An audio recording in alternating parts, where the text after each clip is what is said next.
Hello all welcome back to Yashaswini Vamshika cooking and tip channel. అందరూ ఎలా ఉన్నారండి? నేనైతే సూపర్గా ఉన్నాను. మీరు కూడా సూపర్గా ఉండాలని హార్ట్ఫుల్గా అయితే కోరుకుంటున్నాను.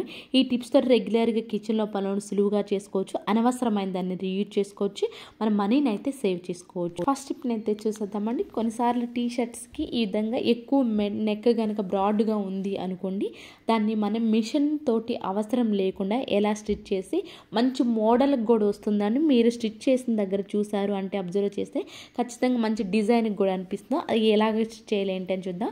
ఫస్ట్ మీకు ఎంతైతే లూజ్ అయిందో అంతవరకు మీరు ఈ విధంగా మార్క్ చేసుకోండి. మార్కు నేను ఇక్కడ ఏంటంటే ఏ కలర్ బట్టి ఆ కలర్ మీరు థ్రెడ్ అయితే తీసేసుకోవాలని మీకు ఈజీగా తెలుస్తుంది కాబట్టి నేను వేరే కలర్ థ్రెడ్ని అయితే తీసేసుకున్నాను. మనం మార్క్ చేసుకుంది ఫస్ట్ మనకి లెఫ్ట్ సైడ్ నుంచి కుట్టేసేయండి. కొంచెం అంటే కొంచెం ఫోల్డ్ చేసి ఫస్ట్ కుట్టేసేసండి. ఆ తర్వాత మధ్యలోకి మీరు మార్క్ చేసుకోవాలండి. సో అటు సైడ్ కొంచెం అండ్ ఇటు సైడ్ కొంచెం, లెఫ్ట్ సైడ్ రైట్ సైడ్ రెండు సైడ్స్ ఈ విధంగా కొంచెం అయితే స్టిచ్ చేసిన తర్వాత చూపిస్తున్నాను చూడండి. మనకి కొంచెం మోడల్గా అయితే కనిపిస్తుంది.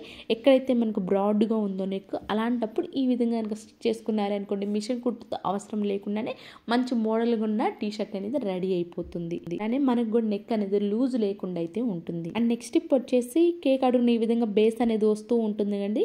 వీటిని అనవసరం అని చెప్పేసి పడేస్తూ ఉంటాం కదా. అయితే దీన్ని ఇప్పుడు రీయూజ్ ఎలా చేయాలో చూద్దామండి. దానికోసము ఒక స్క్రూ లాంటిది అయితే తీసేసుకుని ఈ విధంగా హోల్స్ అయితే చేసేసుకున్నాను. అండ్ అలా అడుగున ఏం చేశానంటే చిన్న కొస అయితే చుట్టేసేసానండి. ఈ విధంగా చిన్న ముడి కనుక వేసేసుకున్నాం అనుకోండి మనకి ఇబ్బంది లేకుండా అయితే ఉంటుంది. పైన చూడండి ఈ విధంగా చూపిస్తాను. ఇంకా డస్ట్బిన్ పైన ఉంటుంది కదండి, డస్ట్బిన్ పైన మనం ఏం చేస్తూ ఉంటామంటే ఎలాంటి మూతలు ఉండవు కదండి, కొన్నిటికైతే ఉంటాయి బాత్రూంలో వాటికి కానీ లేదంటే బయట కానీ కొన్ని వాటికి మూతలు ఉండవు కదా. అలాంటప్పుడు చిన్న చిన్న పురుగులు అనేవి వస్తూ ఉంటాయి. ఈ విధంగా కేక్ బ్యాక్ సైడ్ కనుక అడుగును కనుక సేమ్ సైజ్ కనుక ఉంది అనుకోండి, చిన్న క్యాప్ లాగానే తయారు చేసుకోవచ్చు. మనకి చిన్న చిన్న పురుగులు రాకుండా ఉంటే అండ్ అలానే చూడడానికి కూడా ఇబ్బంది లేకుండా అయితే ఉంటుంది. ఐ హోప్ ఈ టిప్ అయితే నచ్చిందని నచ్చితే ప్లీజ్ అండి ఒక లైక్ చేసి నా ఛానల్ సపోర్ట్ చేయండి. నెక్స్ట్ టిప్ వచ్చేసి కొంచెం పప్పు కానివ్వండి లేదంటే ఏదైనా కర్రీ మార్నింగ్ కొంచెం కనుక మిగిలిపోయింది అనుకోండి, నైట్ చపాతీ చేసుకుందామే అనుకోండి, అనవసరం అని చెప్పేసి కొంచెం కర్రీని పడేస్తూ ఉంటాం కదండి.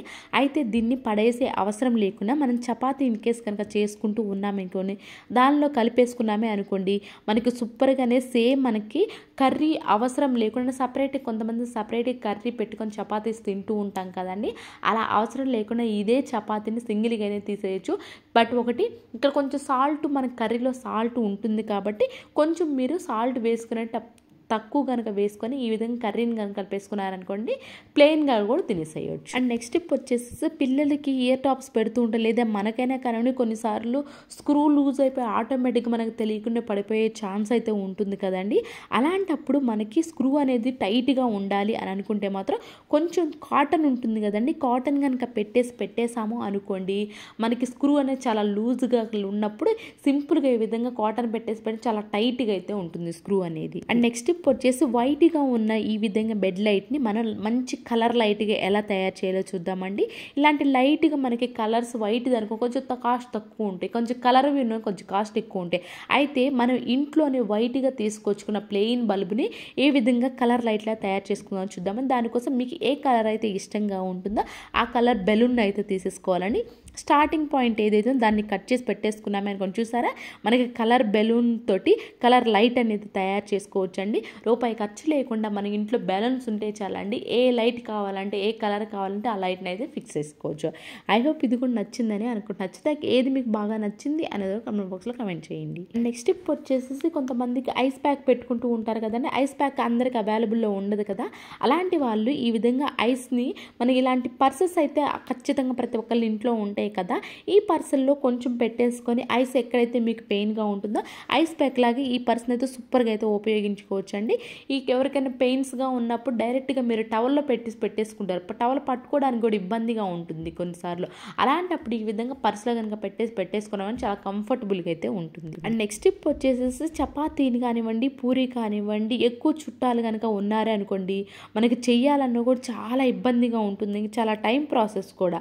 అలా కాకుండా సింపుల్గా మనకి ఎలాంటి మనకి చపాతీ పీట కానివ్వండి లేదు అంటారు చపాతీ కర్ర కానీ ఉపయోగించకుండా 10, 20, 100 అయినా సరే కానీ ఈజీగా ఎలా తయారు చేసుకోవాలో చూద్దామండి. మీరు పూరి పిండి ఎలా అయితే కలిపేసుకొని సేమ్ అలాగే కలిపేసేసుకోవచ్చు అండి. ఆ తర్వాత ఈ విధంగా ప్లేట్ పెట్టేసి ఒక ప్లేట్ అడుగున దానిపైన కొంచెం అంటే కొంచెం ఆయిల్ రాసేసి ఆ పూరి ముద్దనైతే పెట్టేసేసండి. ఆ తర్వాత దానిపైన ఇంకో ప్లేట్ పెట్టేసేసి ఒక గిన్నె కానివ్వండి లేదంటే గ్లాస్ తోటి ఈ విధంగా చుట్టూ ఈ విధంగా రబ్ చేస్తూ ఉండండి. చుట్టూ ఇలా తిప్పుతూ ఉన్నామే అనుకోండి, నేను ఇక్కడ చిన్న చిన్న ముద్దలు పెట్టాను, చిన్న చిన్న పూరీస్ అయితే అయినాయండి. లేదు అంటారు మీరు పెద్ద పెద్ద పూరీస్ పెట్టుకొని 2 పెట్టేసుకొని సేమ్ ఇలాగే ప్రెస్ చేయండి. అయితే ఇక్కడ ఏంటి అని అంటే మనకు మార్నింగే స్కూల్కి వెళ్ళాలి అనుకున్నప్పుడు పూరీ చేయాలని చాలా ఇబ్బంది, ఎందుకంటే మళ్ళీ పూరీ చేసి ట్రై చేయాలని. అలా కాకుండా నైటే ఈ విధంగా చేసి పెట్టేసుకున్నారే అనుకోండి, ఎర్లీ మార్నింగ్ మనకు చాలా ఈజీగా అయితే అయిపోతుందండి పని అనేది. దానికోసం కొంచెం వేడి నీళ్ళు కాచేటప్పుడు కానివ్వండి, లేదు అంటారు కర్రీ ఏదైనా వండుకున్నప్పుడు ఈ విధంగా మనం ప్లేట్ ఏదైతే ఉంటుందో ఆ ప్లేట్ పైన పెట్టేసేసేయండి. మీ పూరీస్ ఏవైతే అంటే 2 వైపులా తడి అనేది లేకుండా 2 వైపులా కాల్ చేసేసేయండి. నెక్స్ట్ డే మార్నింగ్ మనం డైరెక్ట్గానే పెట్టేసుకోవచ్చండి. దీన్ని ఇలా నైట్ కాల్ చేసుకొని పెట్టేసుకొని ఫ్రిడ్జ్లో పెట్టేసుకోండి, ఒక బాక్స్లో పెట్టేసే. నెక్స్ట్ డే మార్నింగ్ సింపుల్గా మనకి కర్రీ అయిపోవాలి, కర్రీ త్వరగా అయిపోతుంది అండ్ అలానే పూరీ చేయాలి ఇబ్బందిగా ఉంది అని అనుకుంటే ఎలాంటి చపాతీ పీట కానీ ఇవ్వండి కర్ర కానీ పూరీ చేయాలి, స్కూల్కి హడావిడి లేకుండా చేసుకొని నైట్ ఈ విధంగా చేసి పెట్టేసుకున్నాం మనకి ఈజీగా 100 పూరీలైనా చేసేయచ్చండి నెక్స్ట్ డే మార్నింగ్కి. చూడండి నెక్స్ట్ డే మార్నింగ్ చూపిస్తున్నాను, పూరీలు వేసేసానండి. ఆయిల్ పొంగుతున్నాయా లేవని డౌటే అవసరం, మంచిగా బ్రహ్మాండంగా అయితే పొంగుతాయండి. చూపిస్తాను, నేను చిన్న చిన్న వేసాను కాబట్టి పొంగుతున్నాయా లేదని చూపిస్తాను మీకు. మీరు కావాలంటే పెద్దవి కూడా వేసేసుకోవచ్చు. ఇవేనండి ఈరోజు టిప్స్ ట్రిక్స్. యూస్ఫుల్గా అనిపించుంటే మాత్రం ఈ టిప్స్ అని ఒకసారి ట్రై చేయండి. ఏది బాగా నచ్చింది అనేది కామెంట్ బాక్స్లో కామెంట్ చేయండి, లైక్ చేయండి, షేర్ చేయండి, సబ్స్క్రైబ్ చేసుకోవడం మాత్రం అస్సలు మర్చిపోకండి. రేపటి వీడియోలో మంచి మంచి టిప్స్ మళ్ళీ మీ ముందుకు వస్తాను. అంతవరకు మీ అందరైతే హ్యాపీగా ఉండాలి, హార్ట్ఫుల్గా అయితే కోరుకోండి. Thank you so much for watching.